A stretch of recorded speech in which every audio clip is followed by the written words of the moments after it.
Bienvenidos, mis queridos amigos y hermanos de nuestro canal Reconcilia TV.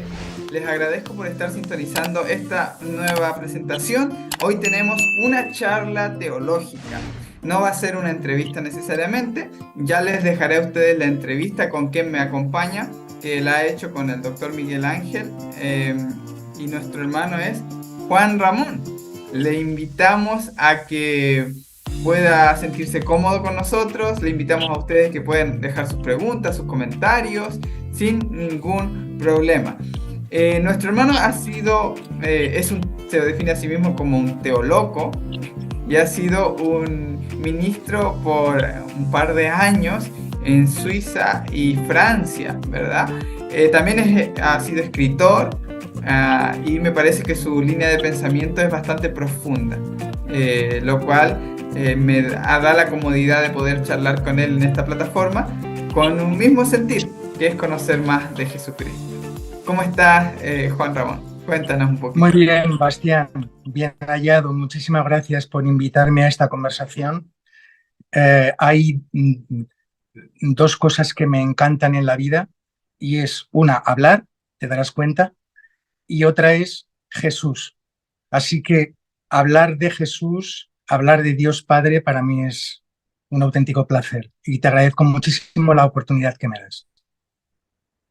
Súper, súper. Bien, como les dije, en la descripción van a tener el link para ver la entrevista y conocer un poquito más de la historia de quien nos acompaña hoy. Sin embargo, hoy vamos a estrujar otra parte de él, no solo su testimonio, sino lo que puede brindarnos en conocimiento y en una charla bien amena y teológica. Y a mí me divierte mucho, la verdad, y me agrada mucho porque nos ayuda a conocer más de Jesús, como él bien dijo, más del Padre. A Y ver, nada, hablar con teólogos suele ser muy divertido porque estamos muy acostumbrados a hacer el ridículo. Entonces, cuando una persona hace el ridículo, normalmente es muy entretenido, ¿eh? Bueno, claro, eso nos pasa.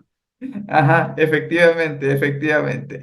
Y es verdad, es verdad. De hecho, cuando dices es muy entretenido, que estamos acostumbrados a hacer el ridículo, no estuve participando yo, pero mientras estudiaba teología,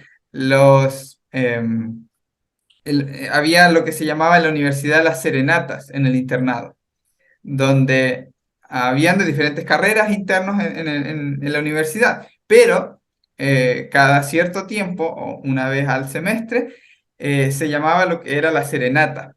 Y la serenata era que una vez la organizaban las mujeres y otra vez los hombres.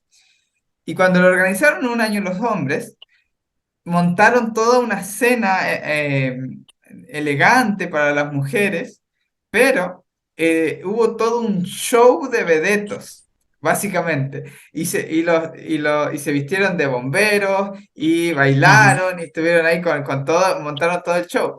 ¿Y quiénes eran los primeros ahí bailando y los primeros cabecillas y líderes del show? Los teólogos. Así que ¿Sabes que en el Imperio Romano, en tiempos de la Tardorrepública y a comienzos del Imperio, tenían una fiesta una vez al año, eran 3 días, me parece, o 2 días, ahora no recuerdo bien. Yo soy que soy un fanático del Imperio Romano, del estudio de la historia del Imperio Romano. Entré ahí por Jesús de Nazaret, claro, él vivió en ese comienzo del imperio, ¿no? Ya la muerte de la República. Y tenían una fiesta que se llamaban las Lupernalias. Mm, Y ok. las Lupernalias eran 2 días en los que todo el mundo se intercambiaba los papeles. Entonces, los esclavos mandaban sobre los amos obedecían a los esclavos, ¿vale? Y eso durante 2 días, claro. Esto de que los amos obedeciesen a los esclavos también sabían que 2 días después volverían a ser esclavos y quizás se llevasen algún que otro latigazo, ¿no? Pero estos teólogos volviéndose teólogos me parece divertidísimo, sí, como una lupernalia. Es verdad, es verdad. Sí, sí, sí. De hecho, que me causa mucha gracia, y aquí vamos a poder ir entrando un poquito más en la dinámica del tema, que uno de mis compañeros de teología que estuvo ahí bailando, ¿no? Con vestido de bombero, Muy bien. las mujeres gritando ahí. Entonces, había mucho este dicho entre nosotros allí con mis amigos, que era, ¿por qué me estás juzgando? Y el otro le decía, pero y tú me estás juzgando que yo te estoy juzgando. Y había así un círculo vicioso, y tú me estás juzgando que yo te estoy juzgando. O sea, yo te juzgo que tú me juzgas. Pero con esto charlábamos con este amigo y le tocó un miércoles solo orar por los pedidos que se habían hecho el día miércoles, que era miércoles de oración. Y la iglesia de la universidad, una iglesia tremenda, así grandota, y solo él tenía que orar por, eh, por los pedidos, a una oración breve, ¿no? Y con el micrófono en mano y de rodillas frente a toda la iglesia, él fácilmente recitó un Salmo 51 cualquiera.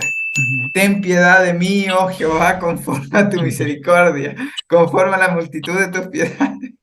Borra mis rebeliones. O sea, pero ¿por qué pedía perdón? Porque había estado ahí bailando, había estado bailando en la serenata. Cosas que Pero ¿qué pasa? ¿Que ahora habían acabado todos como los boys, quitándose la camisa? Claro, claro, efectivamente, efectivamente. Entonces, él después, sentía que había dado mal testimonio, etcétera, etcétera. Después aprovechó ese miércoles para pedir cómo expiar sus culpas con esa oración, ¿no? Y unos 5 minutos de suplicar perdón a Dios por eso. ¿Sabes Pero, qué nos ocurre a los religiosos? ajá, Lo que nos ocurre a los religiosos, y de eso tenemos que pasar el síndrome de abstinencia y curarnos, es lo que aparece fantásticamente en la película y en la novela El nombre de la rosa. ujú, Y es que el enemigo de Dios es la risa. ok,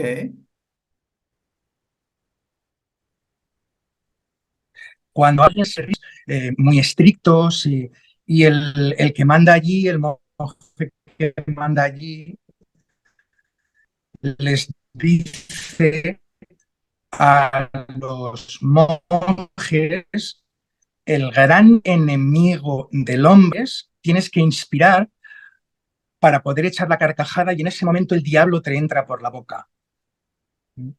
Y los religiosos a veces nos parece que la risa es como darle puertas al pecado, claro, claro. Sí, con lo que le gusta reírse a Dios. efectivamente, con lo que le gusta reírse a Dios, lo alegre que No era. le damos muchos motivos para hacerlo, pero él lo lleva en su naturaleza, ¿no? Sí, sí, efectivamente, así lo creo, así lo creo. Bueno, y hablando un poquito de expiar, Venga, ex- entremos con las manos en la masa. en materia, ok.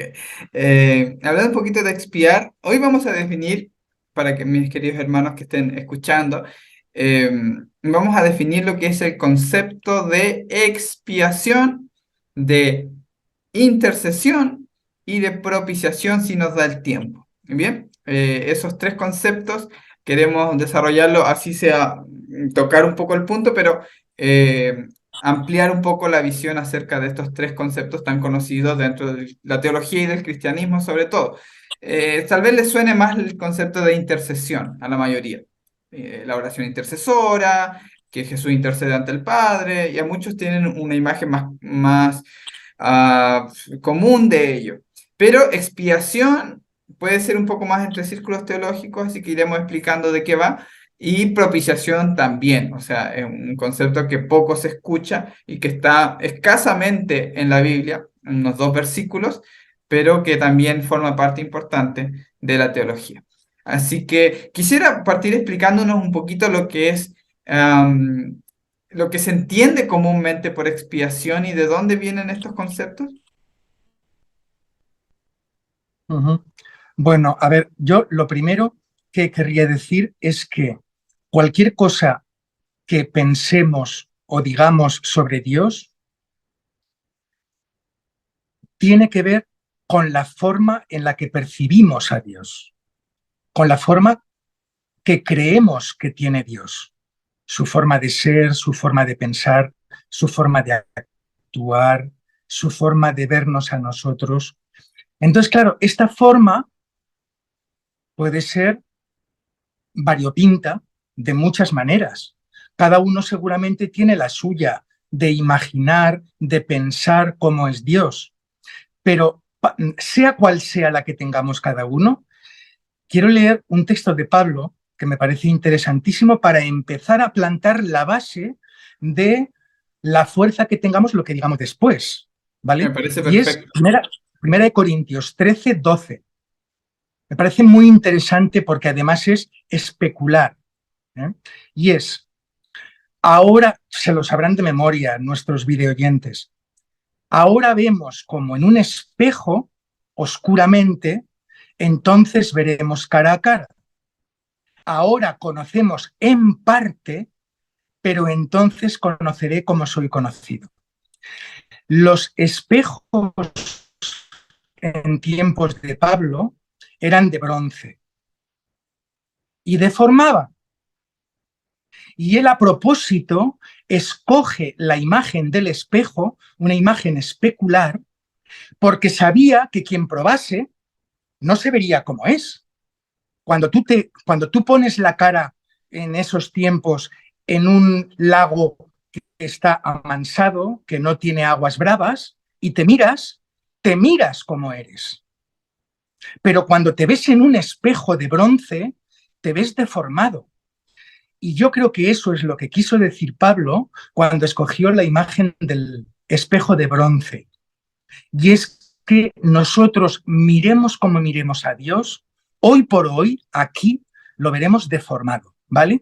Tu imagen y la mía están deformadas porque Dios es poliédrico y por lo tanto, depende del lado que lo miremos, lo veremos de una forma o de otra. Quizá lo más interesante sea tentar a la suerte e intentar verlo por distintos sitios para hacernos una imagen más apropiada de cómo es. ¿Por qué digo esto?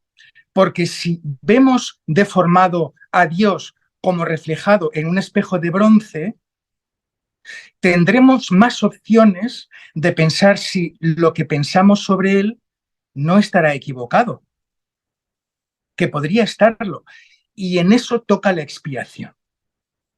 Es decir, la expiación consiste en lo siguiente, en el término religioso. Bueno, primero, la expiación proviene de la más antigua historia. Durante toda la historia de la humanidad, desde el principio más lejano, los seres humanos han querido expiar. Han querido buscar desde mucho antes de la aparición del pueblo de Israel algo ajeno en el que volcar un delito, un pecado y que eso ajeno pague por él. De ahí surgen los sacrificios expiatorios. Vale, Israel los adoptó y empleó aposta y directamente la palabra, el verbo, adoptar. Los adoptó. No eran los primeros, no fueron los únicos y escogió recoger de las costumbres de otros pueblos eso, la expiación. ¿Por qué? Porque dudo mucho, ¿por qué digo que Israel escogió? Porque dudo mucho que para enseñar el proceso de la salvación, Dios escogiese para Israel lo mismo que pensaban los pueblos paganos. No pudo ser Dios, porque no habría diferencia entre los dos pueblos, Israel y el paganismo. Así que Dios, si hubiera podido elegir, hubiera elegido otro método para enseñarles la lección. Si imitan a otros pueblos, es porque Israel lo escogió. Entonces, el concepto básico es, yo tengo una culpa, no quiero pagar por ella, lo que hago es depositar mi culpa en otro ajeno a mí para que él la asuma y se la lleve. Eso es la expiación. Y después pasamos a la expiación por sangre, porque no eran todas las expiaciones por sangre, Israel además adoptó la más cruenta, que era matar animales, que luego veremos, si tenemos tiempo, si es posible incluso en la naturaleza de Dios salvar matando. ¿Eh? Es decir, destruir a alguien para construir a otro. ¿Es justo eso? ¿No sería cuestión de destruir a los dos o construir a los dos? De hecho, perdón, de hecho, lo que mencionas me trae algo muy interesante a la mente. A ver si, y como tú utilizaste un concepto que me gustó mucho, aquí ahora voy a tirar una piedra para que las personas lo sigan con la vista, y si ya quieren ir a buscar y a ver qué hay allá, pues que quedan todos invitados. Pero no voy a ahondar en esto, pero atención porque hay algo que pueden sacar de aquí. La expiación, lo que está diciendo es básicamente basado en que querer poner mi culpa sobre otro, ¿cierto? Que expíe, que limpie mi culpa, que otro pague por mí. Una sustitución, digamos. Y claro, pongo mi culpa sobre el cordero. En este caso, los del pueblo de Israel adoptó eso de poner la culpa sobre otro. Adán y Eva. De hecho, en el relato se ve que ya entran con eso de la mujer que tú me diste, la serpiente que tú creaste. Y entonces, ¿quién tiene que morir? Pues otro. ¿Quién? Bueno, un cordero o qué sé yo. Empieza todo este sistema que, por supuesto, no tiene que ver con Dios, sino con más con el ser humano y lo pagano que nuestra idea de Dios. Y la Pero, pregunta es, ¿quién mató al cordero? claro, ¿Quién mató al cordero? ¿Quién lo despellejó para sacar esas pieles y cubrir a Adán y Eva? ¿Quién hizo eso? ¿Dios? muy buena pregunta. En el albor de su creación, coge un cordero al que ha creado con amor, al que ama profundamente, lo coge, lo degolla, lo destripa, le arranca la piel, la curte y se la da a Adán y Eva. ¿Eso lo hizo Dios? Pongamos la imagen, a ver, pongamos la imagen porque muchos saben y dicen que ese que visitaba a Daniel en el huerto era Jesús. Eh, Ponga la imagen de Jesús haciendo eso. Jesús haciendo eso. Eh, y con esto dando también un mensaje totalmente distinto, distorsionado de lo que más tarde él mismo viene a enseñar. Ujú. Quiero misericordia, no sacrificio. ¿Para qué me sirven los holocaustos? O sea, ¿de algo me sirve a mí? Si yo tuviera hambre no te lo diría a ti. Estoy cansado de todo esto. Bueno, etcétera, etcétera. A lo que voy es que, cierto que antes el fuego del cielo era como símbolo de la aceptación de Dios del sacrificio. Entonces había un cordero, leña, un altar, un cuchillo, un cordero, una víctima y fuego del cielo, que consumía, que aceptaba el sacrificio. Entonces, eso se llama un holocausto, una ofrenda de fuego. Pero cuando vamos a la cruz, tenemos como la pregunta que hizo Isaac, ¿no? He aquí la leña, he aquí el fuego, ¿dónde está el cordero? Bueno, ahora tenemos al cordero, eh, tenemos el madero, la leña, el altar, el monte, ¿dónde está el fuego? Ahora la pregunta sería, ¿dónde está el fuego para el holocausto? Y cuando todos están esperando el fuego, no hay fuego. Pero hay algo que sí hay. Y es que Jesús dice, Padre, Padre, perdónalos, porque no saben lo que hacen. Y cuando uno se pone a rastrear en el Antiguo Testamento, oye, ¿por qué si se supone que él es el Cordero, debería haber fuego, ¿no? ¿Por qué viene ese perdón? ¿De dónde viene? Y te pones a rastrear y te das cuenta que del altar, el ángel toma del altar de allí, de donde el santuario donde se hacían las ofrendas, toma un carbón encendido y lo pone sobre los labios de Isaías y ¿qué le dice? Es perdonado tu pecado, es cubierta tu iniquidad. Pablo dice que pones brasas de fuego cuando perdonas al que te hace mal Ujú. en su cabeza. Entonces, el verdadero fuego, Es o el sea, perdónalo. es el perdón al enemigo. Entonces, aquí viene el asunto. ¿Cómo quiere Dios salvar? ¿Matando? a otro por tu culpa o perdonándote? Perdonando, perdonando al enemigo. ¿Cuál es el método que va a usar? ¿Consumiendo y matando o perdonando al enemigo? Y ujú. esa es la pregunta, ¿cuál es el fuego más eficaz, más efectivo?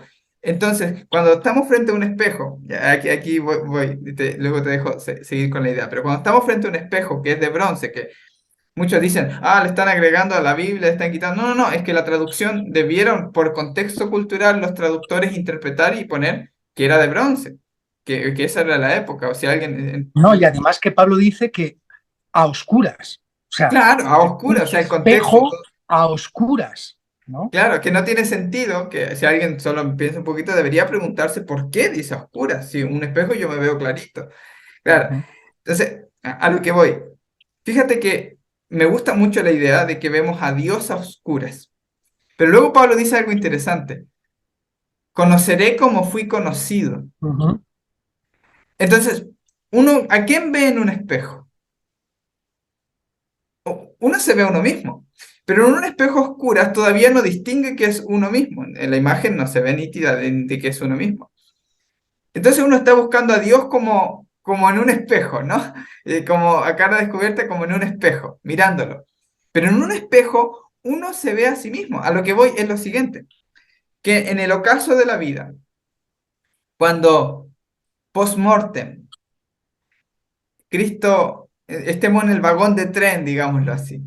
Estemos en el vagón de tren y en esa vía donde están reunidas las personas, te viene tu vecino, a quien tuviste muchos problemas y bueno, no te cuesta mucho y lo perdonas.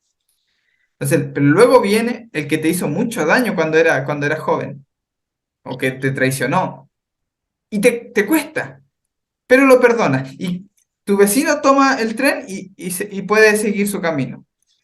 El que, el que, el que venía ahí, que te dolió, que te hizo mucho daño, tú lo perdonas, lo liberas, porque la palabra perdonar también tiene que ver con liberar, y él toma el tren y sigue su camino. Él puede irse. Entonces, vienen y comienzan a llegar personas, y todos saben que la última persona que va a llegar es Jesús. Todos tienen en mente que la última persona que va a llegar es Jesús. Entonces dice, bueno, ya está quedando vacío. Yo quiero ir también. Necesito que venga Jesús y me perdone. Claro, porque yo he perdonado a ellos, los he liberado. Pero ¿quién me libera a mí? Necesito que venga Jesús y me perdone. Pero el problema es que vamos a estar ahí y esperando que Jesús nos perdone cuando Jesús ya nos perdonó hace mucho tiempo. Así que Jesús no aparece.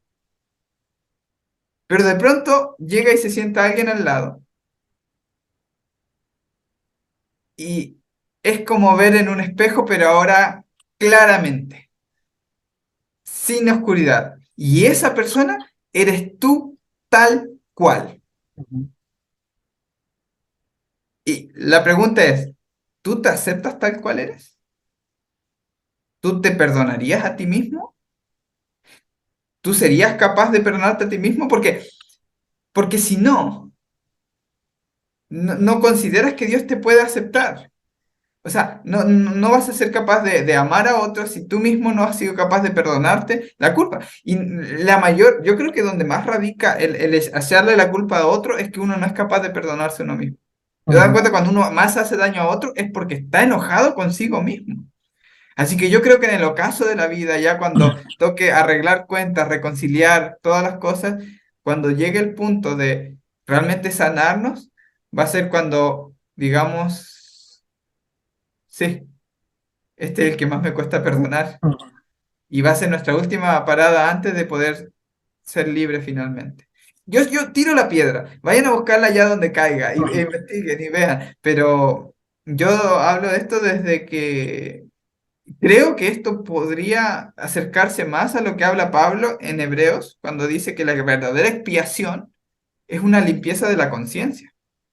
¿Y nuestra conciencia a quién acusa?